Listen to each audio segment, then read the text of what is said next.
Alors, on va monter quelques mailles. Je prends le bout de ma pelote, je prends une longueur de fil suffisante. Alors ça, avec l'habitude, on sait combien prendre. Là, je prends au hasard, c'est pour vous montrer. On va voir comment on monte la maille. Je prends avec la main droite mon index, hop, je fais une boucle autour de mon doigt et je pique comme si c'était une maille. Je pique l'aiguille dans la boucle. Avec la main gauche, je tourne autour de l'aiguille et ensuite, la boucle qui est sur mon index de la main droite, je la passe par-dessus. Et là, je serre et j'ai ma première boucle. Si toutefois je desserre, vous voyez, elle ne tient pas cette boucle. Donc il y a intérêt à la tenir. Éventuellement, on pose un doigt dessus, vous voyez, on la maintient. Donc si je recommence cette boucle, je fais ça, je pique, je tourne, hop, vous voyez, des fois ça glisse déjà là. Donc je recommence, je pique, je tourne, là vous voyez, je tiens un petit peu avec mon majeur, hop, et je passe, et vous voyez, là je tiens avec mon index, ça a tendance à glisser. Cette boucle glisse, mais pas les autres. Donc pour l'instant, on maintient comme on peut. On recommence. Je tourne autour de l'index, je pique. Donc là, je maintiens, vous voyez, avec mes doigts, on a 10 doigts, on en profite. On passe autour, on passe dessus et on serre.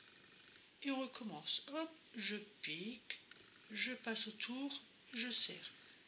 Je pique. Alors je passe autour d'un sens ou d'un autre. On fait comme on veut, c'est pas super important. Et je serre, je pique, je passe autour et je serre. Voyez, hop, je fais ma boucle, je pique, je passe autour, je passe par-dessus et je serre. Si on serre de trop, on aura du mal ensuite à faire le premier rang. Si on ne serre pas assez, ça n'aura pas de tenue.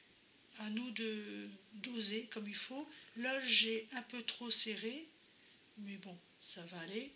Vaut mieux, vous voyez comme là ça tient tout seul, hop, vaut mieux, voilà, passer au-dessus, serrer, mais sans plus. Vous voyez, après c'est à nous à doser. Là j'ai monté 7 mailles. S'il m'en faut une cinquantaine, et bien je continue pour en avoir 50. Et ainsi de suite. Ce montage de mailles permet d'avoir un bas de tricot assez élastique. Alors c'est l'idéal lorsqu'on commence un tricot en côte.